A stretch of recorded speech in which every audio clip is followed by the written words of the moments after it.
Okay. Okay, gang, we're back. I have Bill Hodge, my friend here, and he was just talking about sustainable genetics and what the business is about. And I stopped the video, and he made a very interesting prediction regarding the future of beef feedlot industry in the U.S. And I kind of want you to share that with us, Bill, what you think will happen. And you mentioned that, talking about genetics, a grass-fed, based grass genetics animal will work in a feedlot system because it's a smaller frame. But a corn-fed, from corn-based genetics, an animal that will work in a feedlot, that corn-fed animal will not work on grass. And then you told me the prediction about the feedlot industry, and then I asked you the question, what about fake meat? So anyway, take it from there.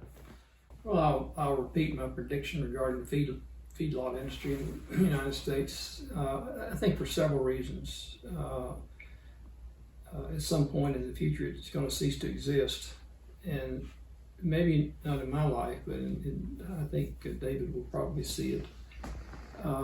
Majority of the cattle and to some degree hogs that are fed in this country are sitting on top of the Ogallala Aquifer, and they are pumping water from that aquifer faster than it is recharging and to grow corn, irrigate corn to feed these animals. And at some point it will I won't say they'll pump it dry, but they'll pump it down so low that it won't be feasible to go after it. And you think that feedlots will just be ghost feedlots, nothing in them, and just emptied out? I think they'll become ghost towns, and I think that part of the world will revert back to the plains it once was when we first showed up here. And not only that, there's other things contributing to it, and the fact that to achieve those high corn yields, we have to apply lots of synthetic fertilizers and pesticides that are ending up in our food and also in our water. Right. You think about the Mississippi River, that dead zone in the Gulf of Mexico at the mouth of the Mississippi. The environmental damage is going to be a contributor on this too. So yeah, I think at some point that will go away. And I think there will be cattle feeding in the country, probably in the Corn Belt, Iowa, Illinois, that region. But feedlot, in other words, corn-fed beef will not cease, but it will just cease to be what it was.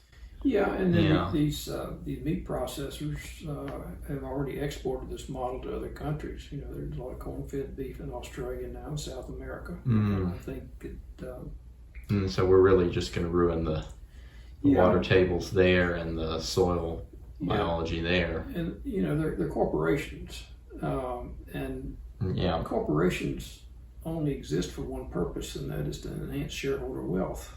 And they don't care what they do to the environment, although some of them are.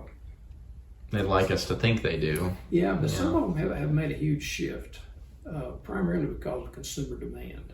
Because we have a more informed housewife now, a shopper that wants to know where their food came from and what it's been treated with. Was it handled humanely? Were the workers that helped produce it? How are they treated? Absolutely. What kind of money did they make? The social aspect. So, certainly. I mean, that's very important.